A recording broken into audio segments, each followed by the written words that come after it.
बर' हारिनि थाखाय मावनो फैदों, बर' हारिनि थाखाय मावलांबाय थागोन। नोंथांमोना खौरांखौ गोबां मोनबाय जानो हागौ आरो गोबां मोनाखै। फुल खौरां होनो थांगासिनो दङ। बिनि सिगां फिन खेबसेबाव गासैनिसिमबो अननाय आरो सिबिनायखौ बावहरनानै क'क्राझाराव माखासे दा फिसा फिसौ खामानि सोलिगासिनो दङ, जायनि थाखाय नांगौ बायदि टाइम टु टाइम आपडेट होनो हायाखै आङो इउटिउबाव। आंबो एसे अकवार्ड मोनदों। जिखुनुआनो जाया, जोंहा माखासे खोथा एबारबो जोंनि UPPL हान्जायानो देरहाथारगोन नैबे बिथिंखौ लानानै मानगोनां राजु नार्जारि साराबो आरो माखासे माने बर'नि इस्युखौ लानानै खोथा बुंदों। नोंथांमोना खोनासंग्रोजोब, खोनासङाबा उन्दैनिफ्राय लानानै गेदेरसिम कमेन्टखौ होग्रोनाङा। आरो लोगोसे बिनि उनावसो आं फुल आपडेटआव थांगौ। समस्तिनि जे बाय इलेक्सन जानो थांगासिनो दङ, बेहाय UPPL हान्जाया गोख्रोङै जों बाहागो लागोन आरो नोंथांमोननो मिथिहोनानै गोजोननाय मोनो। जों UPPL हान्जाया सिडली समस्तिनिफ्राय गोबां भट लानानै बेयाव देरहानो थांगासिनो दङ। जोंनि मोनफ्रोमबो बुथ कमिटि, जोंनि मोनफ्रोमबो प्राइमारि कमिटि आरो ब्लक कमिटिफोर बिथांमोना जे थागथियारि जानांगौ, बे थागथियारिखौ अलरेडि बिथांमोना कमप्लिट खालामबाय।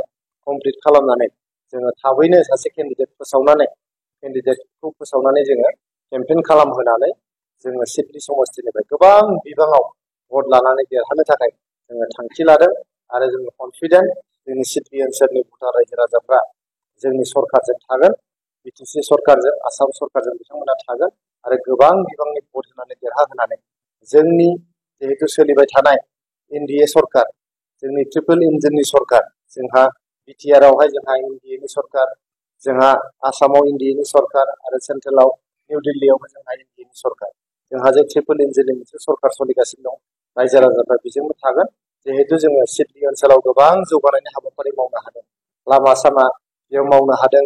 जोङो HPCL नि मोनसे प्रडाक्सन इउनिट दाखालिसो दांथल खाथियावहाय जों गायसननो हादों।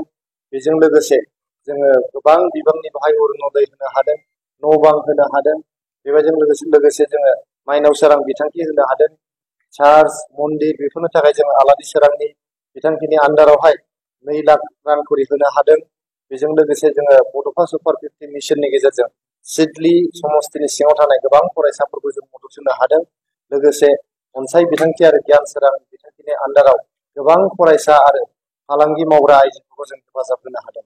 जोंहा सिडली समस्तियावनो 2 मेम्बार अफ पार्लियामेन्ट दङ, सासे रायजो सभानि आरो सासे लक सभानि। बेजों लोगोसे जोंहा बेहाय सिडली समस्तियावनो सासे EM, लोगोसे सासे MCLA जोंहा बेयाव दङ।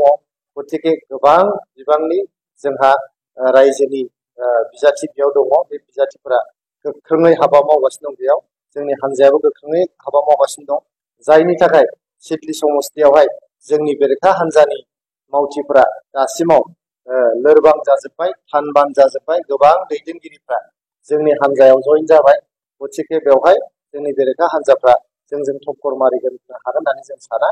जिहेतु बिथांमोननि दैदेनगिरिफ्रा लासैनो गोसो बायजोब्बाय आरो बांसिनानो बे लाइमोनफोरानो जा बा गागि दैदेनगिरिफ्रानो जा जोंनि UPPL आव बिथांमोना जइन जाबाय। जइन जानाय लोगो लोगो बेरेखा हान्जाफ्रा लोरबां जानाय लोगो लोगो बिथांमोना नैबे बाय इलेक्सनखौहाय गोख्रोङै गेलेनो हानाय नङा। बे गोख्रोङै गेलेनो हायै समावनो UPPL हान्जाया गोबां बिबांनि भट लानानै जोङो सिडली समस्तिनि जे बाय इलेक्सन जानो थांगासिनो दं, बेयाव जोङो आरामैनो देरहालांनानै जोंनि आसाम सरकारखौ गोख्रोंनिफ्राय गोख्रोंसिन खालामनो थाखाय सासे बिजाथि बेनिफ्राय दैदेन।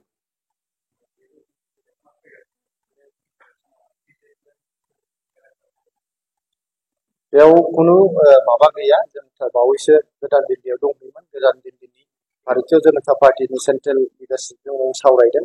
बिथांमोना गावसोरनो बुंदों जे बे एलायन्सआ 2025 मायथाइयाव थागोन, UPPL आरो BJP नि। जोंनि स्टेटनि लिडारशिपआ बुंदों जे UPPL आरो BJP नि गेजेराव जे एलायन्स बेयो थागोन होननानै।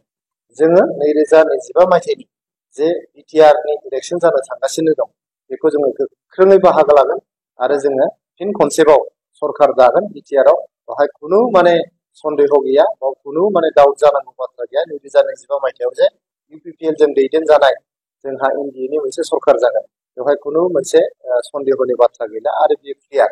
आरो नोंथांमोना ओरैनोबाबो मिथियो दा आसामाव मोनसे पेटार्न सोलिबाय थादों। जेरैहाय जोंहा सिगाङाव तरुण गगैनि सरकार दङमोन, बियो कंग्रेसनि सरकारा 3 टेन्युरनि थाखाय थादोंमोन।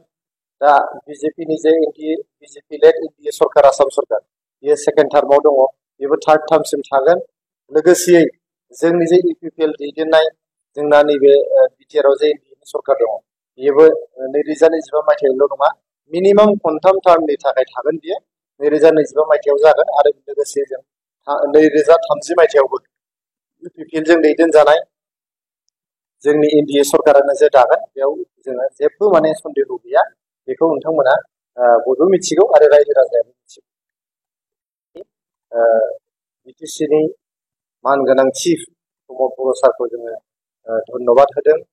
जोंनि आसामनि केबिनेट मन्त्रि उरखाव गोरा ब्रह्म सारखौ धन्यबाद होदों।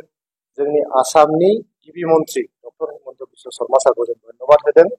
जोंनि बे रुपसि एयारपर्टखौ, जाय एयारपर्टआ जोबोद मोनसे गोजाम एयारपर्ट, नैथि मुलुग दावहा समनिफ्रायनो बे एयारपर्टआ दङ। दा ओंखायनो दा बे एयारपर्टखौ दिनैहाय जिहेतु दाफामफिननाय जाबाय, गोदानै बानायफिननाय जाबाय आरो जिहेतु जोंना गुरुदेव कालीचरण ब्रह्म बिथाङा पर्बतजरा ओनसोलनिनो सासे मानसिमोन। गतिके पर्बतजरा ओनसोलाव जानाय बे रुपसि एयारपर्टखौ दिनै बिथांनि मुङै सासे गेदेमा गिदिर सासे समाज फोसाबगिरि आरो धोरोम फोसाबगिरि गुरुदेव कालीचरण ब्रह्मनि नामै दोननायखौ जोङो जोबोद गोजोननाय मोनदों। बेनि थाखाय जों आसाम सरकारखौ धन्यबाद होदों, बिटिसि सरकारखौ जों धन्यबाद होदों, लोगोसे आसामनि गिबि मन्त्रि डक्टर हिमन्त बिश्व शर्माखौ जों धन्यबाद होदों आरो जोंनि केबिनेट मन्त्रि मानगोनां उरखाव गोरा ब्रह्म सारखौ जों धन्यबाद होदों आरो जोङो बिटिसिनि चिफ सार प्रमद बर' सारखौ जों धन्यबाद होदों। जोंनि रायजो राजाफ्रा बेयावहाय बयबो गोजोननाय लाखिनांगौ, बयबो रंजानांगौ जे जोंनि बर'नि सासे गेदेरथार समाज सिबि आरो धोरोमगुरुनि नामाव मोनसे एयारपर्ट जे जादों दिनैहाय। बे एयारपर्टआ इयुनाव जुदि इन्टारनेसनेल एयारपर्ट जायोबा जोंनि देश बिदेशनि मानसिफ्रा बयबो जोंनि बर'नि सासे गिदिर समाज सिबि आरो धोरोमगुरुखौ जोङो मिथिनो मोनगोन मुलुगनाङैनो। बिनि थाखायनो जों बयबो गोजोननांगौ आरो बयबो जोङो सरकारखौ धन्यबाद होनांगौ।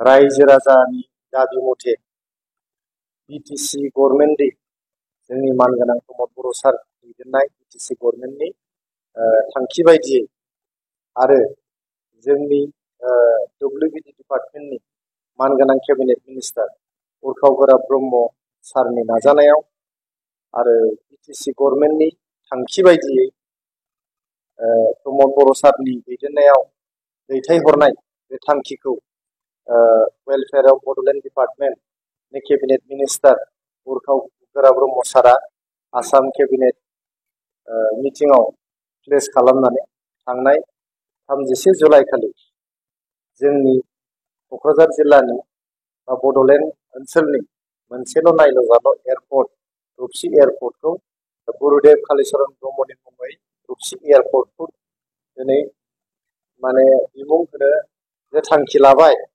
रुपसि एयारपर्टखौ गुरुदेव कालीचरण ब्रह्म एयारपर्ट होननानै मिथिनो हारिनि थाखाय मावनो ओंखारबोदों, हारिनि थाखाय बा बर' हारिनि थाखायनो मावलांबाय थागोन। बे खोथाया आंनि नङा, आं गिबियावनो बुंदोंमोन।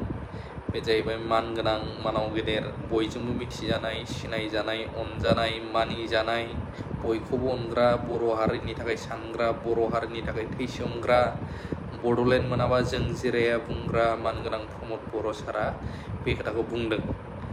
नोंथांमोना दायो कमेन्टखौ होनो हागोन। थेंक इउ भेरि माच फर वाचिं, लाभ इउ अल।